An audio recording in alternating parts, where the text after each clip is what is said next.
A kú déédé àsìkò yìí, kókó inú ìwé ìròyìn la mú wá fún yín láti inú àwọn ìwé ìròyìn ilẹ̀ Nàìjíríà. Orúkọ tèmi ni Ọmágbémisọ́lá Ọmọlọ́gọ̀mádẹ àìjẹran ẹdán.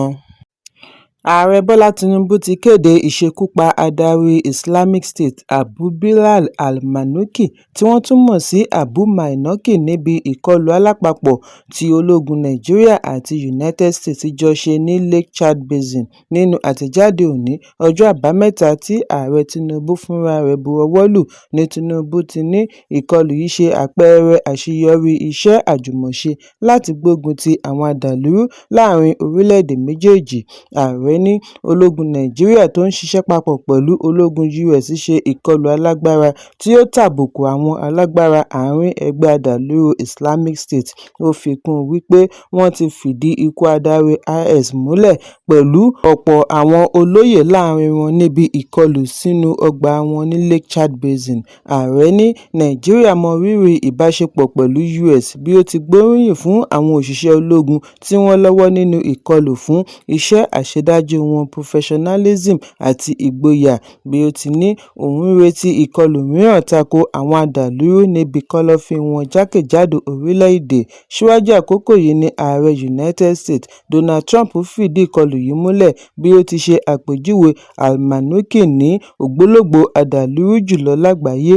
Trump ní adàlúrú tí ó jẹ́ igbákejì adarí láàrin ẹgbẹ́ ISIS lágbàáyé ní ìgbàgbọ́ wípé òun lè sá mọ́ wọn lọ́wọ́ ní ilẹ̀ Áfíríkà láìmọ̀ wípé àwọn náà ní orísun tó ń fún wọn ní ìròyìn lórí gbogbo ìrìnsí rẹ̀. Ẹ̀kúnrẹ́rẹ́ ìròyìn ṣì wà nínú ìwé ìròyìn Punch tó jáde lónìí. National Judicial Council (NJC) ti jáwé gbélé ọlọ́dún kan láìsí owó fún adájọ́ méjì. Bákan náà ni wọ́n kọ ẹjọ́ kòtẹ́milọ́rùn àpíìlì tí adájọ́ mẹ́jọ láti ìpínlẹ̀ Imo State Judicial kọ lórí ìfẹ̀yìntì tipátipá látara bí wọ́n ti yí ọjọ́ orí wọn age falsification, ṣùgbọ́n NJC dá adájọ́ kan padà sí ààyè rẹ̀ ní ìpínlẹ̀ Imo lẹ́yìn àgbéyẹ̀wò ẹ̀rí tuntun tí ó ṣe àgbékalẹ̀. Ìpinnu yìí wáyé níbi ìpàdé council tí ó wáyé ní ọjọ́ 13 oṣù karùn-ún níbi tí adájọ́ àgbà fún Nàìjíríà Kudirat Kékeré-Ẹkùn ti jẹ́ alága. Gẹ́gẹ́ bí àtẹ̀jáde láti ọ̀dọ̀ adarí ìròyìn fún NJC Kẹ́mi Babalọlá Ògèdèngbé, Ọjọ́bọ̀ ni council dábàá àti yan adájọ́ 12 tuntun mìíràn ní ilé-ẹjọ́ kòtẹ́milọ́rùn. Lórí ẹjọ́ kòtẹ́milọ́rùn tí àwọn adájọ́ mẹ́jọ tí wọ́n kọ́kọ́ jáwé gbélé fún pé council ní àwọn wọ̀nyí kọ̀ àti ṣe àgbékalẹ̀ ẹ̀rí tuntun tí ó lè mú kí ìgbìmọ̀ yí ìpinnu wọn padà lórí ṣẹ̀ríà wọn. Ìwádìí sọ di mímọ̀ wípé níbi ìpàdé tí ó wáyé nínú oṣù kẹfà ọdún 2025 ní NJC ti dábàá ìfẹ̀yìntì tipátipá fún gbogbo adájọ́ 29 judicial officers láti ìpínlẹ̀ Imo. 9 nínú wọn ni wọ́n ṣe àwárí wípé wọ́n ti dọ́gbọ́n sí ọjọ́ orí wọn láti lè mú àkókò wọn lẹ́nu iṣẹ́ sún síwájú sí i ní èyí tí ó ṣe lòdì sófin. Ẹ̀kúnrẹ́rẹ́ ìròyìn ṣì wà nínú ìwé ìròyìn Premium Times tó jáde lónìí.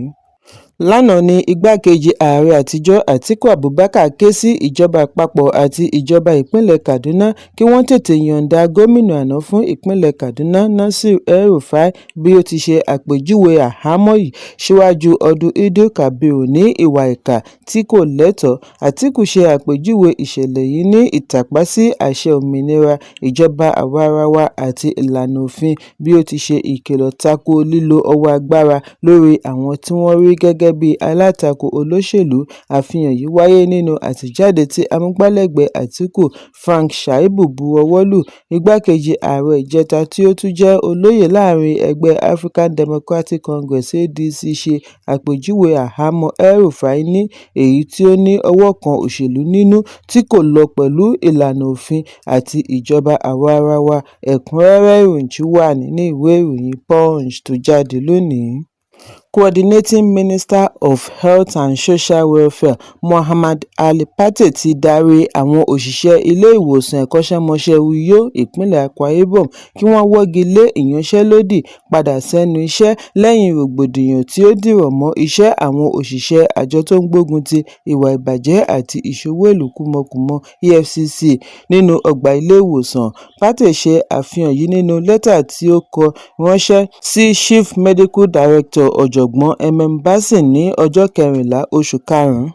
Lẹ́yìn tí wọ́n ní àwọn ọ̀gá àjọ EFCC gbà wípé àwọn ṣe àṣìṣe níbi ìṣẹ̀lẹ̀, mínísítà ní àjọ EFCC ní àwọn ti tọrọ àforíjì lọ́wọ́ àwọn òṣìṣẹ́ ilé-ìwòsàn nípasẹ̀ Federal Ministry of Health and Social Welfare. Ìdí nìyí tí òun fi ń ké sí àwọn òṣìṣẹ́ ilé-ìwòsàn kí wọ́n dáwọ́ ìyanṣẹ́lódì dúró padà sẹ́nu iṣẹ́ wọn fún àǹfààní ará ìlú. Mínísítà ní àwọn òṣìṣẹ́ láti olú iléeṣẹ́ EFCC l'Àbújá ní ìpàdé pẹ̀lú mínísítírì, wọ́n sì gbà wípé lótìítọ́ ni àwọn ṣe àṣìṣe lórí ìṣẹ̀lẹ̀ tí ó dá họ́wùhọ́wù sílẹ̀ láàárín àwọn òṣìṣẹ́ ilé-ìwòsàn tí ó da ètò ìlera rú ní ilé-ìwòsàn. Awuyewuye jẹyọ lẹ́yìn ìròyìn wípé àwọn òṣìṣẹ́ EFCC tí wọ́n dìhámọ́ra ogun ya wọ ilé-ìwòsàn síwájú àkókò yìí ní ọjọ́ Ìṣẹ́gun, tí èyí sì dá ìpòrúurú ọkàn sílẹ̀ láàárín ọgbà. Bí wọ́n ṣe ń kan àwọn òṣìṣẹ́ lábùkù làwọn aláàárẹ̀ pẹ̀lú mọ̀lẹ́bí wọn sá àsálà pẹ̀lú ìbẹ̀rù bí àwọn wọ̀nyí ṣe ń yíká ọgbà ilé-ìwòsàn.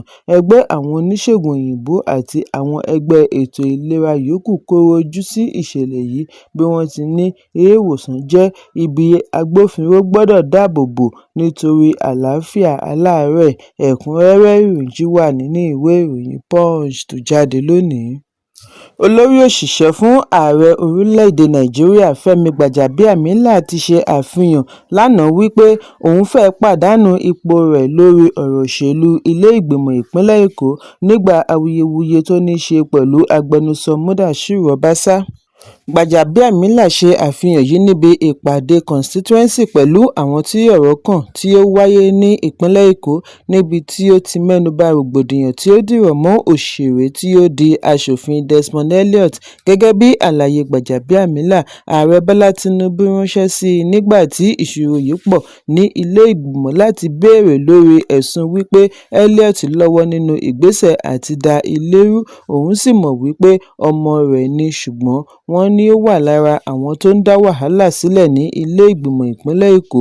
Lójú ẹsẹ̀ ni Gbàjàbíàmílà ní òun gbè lẹ́yìn aṣòfin Sùúrùlérè bí ó ti ní Elliot kò sí lára àwọn tí wọ́n ń ṣiṣẹ́ tako àwọn adarí ilé ìgbìmọ̀. Ó ní ààrẹ yarí bí ó ti ní kí òun kìlọ̀ fún un.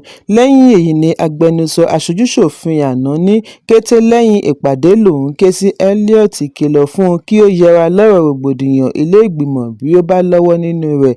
Ọjọ́ mẹ́ta lẹ́yìn èyí ni Director General DSS ké sí i láti wí fún un wípé wàhálà ti wà, wípé orúkọ rẹ̀ ti gbàgbóró gẹ́gẹ́ bí alátìlẹyìn fún Desmond Elliot láti béèrè fún ìyọnípò impeachment. Gbàjàbíàmílà fìdí ẹ̀ múlẹ̀ wípé lẹ́yìn èyí lòun pàṣẹ fún Elliot kí ó tójútáyé yẹra lórí ẹ̀sùn ìdìtẹ̀, ṣùgbọ́n tí aṣòfin yìí kọ̀ àti ṣe èyí. Ó fi kún un wípé ìbáṣepọ̀ rẹ̀ ọlọ́jọ́ pípẹ́ pẹ̀lú ààrẹ Tinubu ni ó gba òun kalẹ̀, àìjẹ́ bẹ́ẹ̀ òun ìbá má ti tẹ̀síwájú nínú ipò rẹ̀ gẹ́gẹ́ bí olórí òṣìṣẹ́. Ẹ̀kúnrẹ́rẹ́ ìròyìn wà nínú ìwé ìròyìn Vanguard tó jáde lónìí. Èyí ń wáyé bí ọmọ ilé ìgbìmọ̀ ìpínlẹ̀ Èkó Desmond Elliot ṣe tọrọ àforíjì lọ́wọ́ olórí òṣìṣẹ́ fún ààrẹ Bọ́lá Tinubu Fẹ́mi Gbàjàbíàmílà lórí ipa tí ó kó pẹ̀lú ìgbésẹ̀ àti yọ agbẹnusọ ilé ìgbìmọ̀ Èkó Mudashiru Obasa. Lẹ́yìn tí Gbàjàbíàmílà ní òun fẹ́ pàdánù iṣẹ́ rẹ̀ látàrí bí Elliot ṣe lọ́wọ́ nínú ìgbìyànjú àti yọ Obasa, ní Elliot fèsì pẹ̀lú bí ó ti jẹ́jẹ̀ẹ́ wípé òun kò jẹ́ faṣọ irú rẹ̀ ṣòro mọ́. Ó ní òun kò ní já Gbàjàbíàmílà kulẹ̀ nítorí ọwọ́ rẹ̀ ni òun ti kọ́ iṣẹ́ òṣèlú. Lórí ètò TVC Your View ni Elliot ti ṣe ìtanilólobó wípé òun fẹ́ díje fún ìgbà kẹrin gẹ́gẹ́ bí aṣòfin ní ìpínlẹ̀ ìpínlẹ̀ Èkó. Elliot ṣàlàyé wípé Gbàjà ṣe èyí, Gbàjà ṣe tọ̀hún, bàbá òun ni Gbàjà jẹ́, òun mọ̀ wípé inú bí òun sì fẹ́ fi àsìkò yìí tọrọ àforíjì lójú gbogbo ènìyàn nítorí àṣìṣe jẹ́ ti ènìyàn, ìdáríjì jẹ́ ti Ọlọ́run, ẹlẹ́ran ara lòun, fún ìdí èyí kí bàbá òun má bínú ní gbogbo ọ̀nà tí òun fi ṣẹ̀ ẹ́. Bákan náà ni ó tọrọ àforíjì lọ́wọ́ ìyá tí ó di òpó Sùúrùlérè mú, ó wá ṣèlérí àti mú ẹgbẹ́ dúró ṣinṣin. Desmond ní iṣẹ́ àṣeélẹ̀ òun wà ní Sùúrùlérè láti rí, òun kò sì ní já wọn kulẹ̀ bí òun bá ní àǹfààní àti sìn lẹ́ẹ̀kan sí i. Ẹ̀kúnrẹ́rẹ́ ìròyìn wà nínú ìwé ìròyìn Daily Post tó jáde lónìí. Afurasí ọmọ ẹgbẹ́ ISWAP mẹ́fà ni ó ti di olóògbé lẹ́yìn tí àdó olóró tí wọ́n fúnra wọn ṣètò rẹ̀ kalẹ̀ ṣàdédé dún lójijì ní ìjọba ìbílẹ̀ Marte, ìpínlẹ̀ Borno. Ọ̀jọ̀gbọ́n lórí ààbò Zagazola Mahama ni ó ṣe àfihàn yìí lónìí lórí ẹ̀rọ abánidọ́rẹ̀ẹ́ X. Gẹ́gẹ́ bí àlàyé, ìṣẹ̀lẹ̀ yìí wáyé láàrin aago 7 òwúrọ̀ òní ní Jubelaram, níbi tí àwọn afurasí yìí ti ń pẹ̀lú àdó olóró. Ẹgbẹ́ yìí ni a gbọ́ wípé ọ̀jọ̀gbọ́n lórí àdó olóró tí wọ́n pe orúkọ rẹ̀ ní Abu Umar, tí òun náà bá ìṣẹ̀lẹ̀ lọ ń darí pẹ̀lú àwọn jagunjagun 5 mìíràn. 3 nínú ẹgbẹ́ yìí ni wọ́n fi ara pa yánnayànna. Orísun lórí ààbò fi kún un wípé ó ṣeéṣe kí àwọn wọ̀nyí má lè ṣe ọṣẹ́ lẹ́gbẹ̀ẹ́ ojúnà gẹ́gẹ́ bí wọ́n ti máa ń ṣe ní agbègbè. Àwọn aláṣẹ ni a gbọ́ wípé wọ́n ti ń gbé ìgbésẹ̀ àti lo àǹfààní ìjákulẹ̀ tí ó dé bá wọn kí wọ́n sì palẹ̀mọ́ gbogbo àwọn agbésùmọ̀mí lágbègbè. Ẹ̀kúnrẹ́rẹ́ ìròyìn wà nínú ìwé ìròyìn Daily Post tó jáde lónìí. Kókó inú ìwé ìròyìn tòní kò ní jù báyìí lọ. Ẹ pàdé mi ní ọjọ́ Ajé Monday fún àkọ́tún ìròyìn. Kí a tó lọ, ẹ má ṣaláì fi àkíyèsí yín ránṣẹ́ kí ẹ sì bá wa subscribe sójúnà wa lórí YouTube kí kókó inú ìwé ìròyìn lè máa tẹ̀ yín lọ́wọ́ ní kíákíá.